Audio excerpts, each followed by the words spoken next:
Hello दोस्तों, जय हिंद। कैसे हैं आप सभी लोग? आई होप आप लोग अच्छे होंगे और आपका एक बार फिर स्वागत है निखिल विद स्टडी में। और आपको पिछली वीडियो में मैंने बताया भी था कि हिंदी भाषा का विकास कैसे होता है और उसको पुराने समय में क्या कहा जाता था, आने वाले समय में उसको क्या बोला गया, कौन सी शताब्दी में हिंदी की क्या स्थिति थी, मैंने आपको पिछली वीडियो में जो है अच्छी तरीके से बता दिया था। और इस वीडियो में हम लोग बात करते हैं हिंदी वर्णमाला की। तो चैनल पर नए हैं तो सब्सक्राइब कर लेना और लाइक कर देना और शेयर कर देना। और अगर हम वर्णमाला पे आते हैं तो वर्णमाला, सबसे पहले तो वर्णमाला का संधि विच्छेद कर देते हैं हम। वर्ण प्लस माला।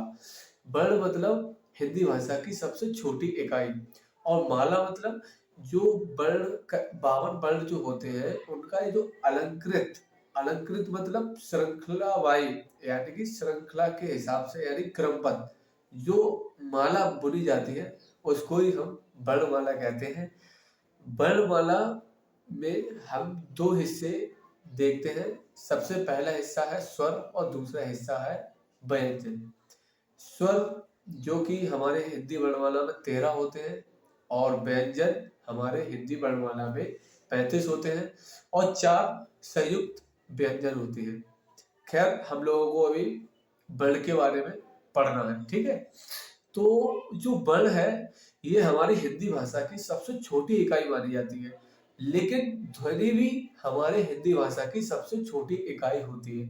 अब हम पता कैसे करें कि ध्वनि सबसे छोटी इकाई है या वर्ण सबसे छोटी इकाई है? अगर दोनों छोटी इकाई है तो फिर किस आधार पे है?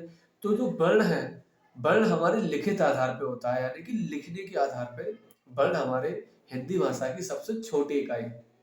और वहीं पर अगर हम आ जाए ध्वनि पर, तो ध्वनि से साफ प्रकट हो रहा है कि हम जो बोलते हैं वही तो ध्वनि है। तो हमारे बोलने के आधार पर जो वर्ण या जो ध्वनि निकलती है वही हमारे वर्णमाला की सबसे छोटी इकाई होती है या हमारे हिंदी की सबसे छोटी इकाई होती है ध्वनि। तो बोलने के आधार पर या उच्चारण के आधार पर हमारी जो सबसे छोटी इकाई है हिंदी की वो है ध्वनि। और सबसे छोटी इकाई बोलने मतलब लिखने के आधार पर या लिखित आधार पर वो है हमारी वर्ण। तो ये क्लियर हो गया होगा आपको कि वर्ण और ध्वनि में क्या अंतर होता है और दोनों छोटी इकाई किस तरीके से। ठीक है, अब हम आगे बढ़ते हैं। तो जो वर्णमाला है ये हमारे भाष्य शब्द से मिलकर बनती है।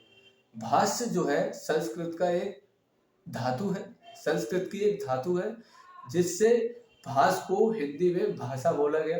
और भाषा को हम वाक्य भी कह सकते हैं। एक प्रकार से भाषा ही वाक्य होती है।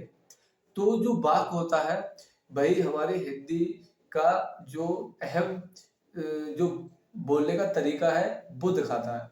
तो वाक्य से पहले हमारा एक जो है उपवाक्य भी होता है जिसको हम बोलते हैं शब्द। और उस शब्द से भी पहले होते हैं अक्षर। अक्षर क्या है? अक्षर जो है उसे कहते हैं जो हिंदी के स्वरों से मिलकर बनता है। समझ में आया? अक्षर उसे कहते हैं जो हमारे हिंदी स्वरों की सहायता से मिलकर बोले जाते हैं या लिखे जाते हैं। ठीक है, इतना समझ में आया आपको? और उसके बाद ये तो हमारे शब्द और जो है वाक्य और अक्षर हो गए। इन सबको अक्षरों से शब्द बनता है, शब्द से वाक्य बनता है और वाक्य से हमारी भाषा बनती है। इस चीज को आप समझ गए? ठीक है, अब आगे आते हैं। तो जो हमारी स्वर है, स्वर को भी दो तरीके से बांटा गया है और व्यंजन को भी दो तरीके से बांटा गया है। तो सबसे पहले स्वर को देख लेते हैं। हमारे जो स्वर हैं उनको बोलने के आधार पे या फिर उच्चारण के आधार पे, बोलने के आधार पे 10 होते हैं। और यहीं पर जो लिखने के आधार पे अगर स्वरों को गिना जाए तो 11 होते हैं। कितने होते हैं? 11। लेकिन कई लोग 13 भी बताते हैं। 13 होते हैं। 13 की मतलब 13 में जो गिनती है वो होती है अंग और अह की। लेकिन अंग और अह को जो है, अंग को बोला गया है अनुस्वार और अह को बोला गया है विसर्ग। तो ये इन दोनों को हम हटा लेते हैं। तो हमारे लिखित आधार पर जो स्वर हैं वो 11 होते हैं। और उच्चारण के आधार पे यानी कि बोलने के आधार पे कितने होते हैं? 10। कौन कौन से होते हैं? छोटा आ, बड़ा आ, छोटी ई, बड़ी ई, छोटा ऊ, बड़ा ऊ, छोटा ए, बड़ा ए, तो छोटा ओ, बड़ा ओ। तो इन सबको मिलाकर हमारे जो है 10 उच्चारण के जो है हिसाब से 10 स्वर हो गए। और हमारे व्यंजन जो है वो भी दो तरीके के होते हैं। पहला उच्चारण के आधार पर, दूसरा लिखित आधार पर। तो जो हमारा उच्चारण के स्थान पर बोले जाते हैं वो होते हैं 35। कितने होते हैं? 35। 35 जो है बोलने के आधार पर यानी उच्चारण के आधार पर, और जो लिखित आधार पे होते हैं वो होते हैं 39। 39 कैसे? 4 तो संयुक्त व्यंजन और 35 व्यंजन, तो कितने हो गए? 39। तो यहाँ से हमें पता चलता है कि उच्चारण के आधार पर 10 स्वर और 35 व्यंजन, यानी उच्चारण के आधार पर 10 और 35 45। उच्चारण के आधार पर हमारे स्वर होते हैं, वो हमारे वर्णमाला होती है 45 की, ठीक है। और यहीं पर स्वर बोलने के आधार मतलब लिखित आधार पर स्वर होते हैं 13, और यहाँ पर व्यंजन लिखित आधार पर होते हैं 39।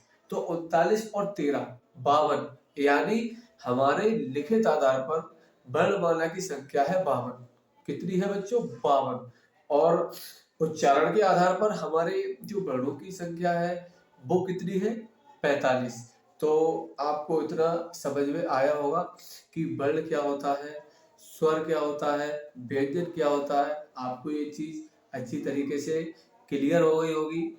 और मुझे लगता है कि आगे नेक्स्ट वीडियो में मैं आपको कुछ नया अच्छा सा कंटेंट लेके आऊँ, हिंदी ही सब्जेक्ट से लेकर आऊँगा। और आज के लिए इतना ही। और बाकी जो इस वीडियो की त्रुटियां भी होंगी वो मैं आपको अगली वीडियो में बता दूंगा। और कमेंट करके आप भी बताना कि वीडियो कैसी लगी, और कहीं कंफ्यूजन है तो उसको तुरंत कमेंट करके हमसे पूछ सकते हैं। और मैंने जो है डिस्क्रिप्शन में अपना नंबर भी डाल दिया है, आप चाहें तो उस नंबर पर मैसेज करके बात कर सकते हैं। कॉल नहीं होगी, उससे मैसेज होगा, ठीक है। और आप चाहें नोट्स भी ले सकते हैं। तो आज के लिए इतना ही, मिलते हैं नेक्स्ट वीडियो में। जय हिंद।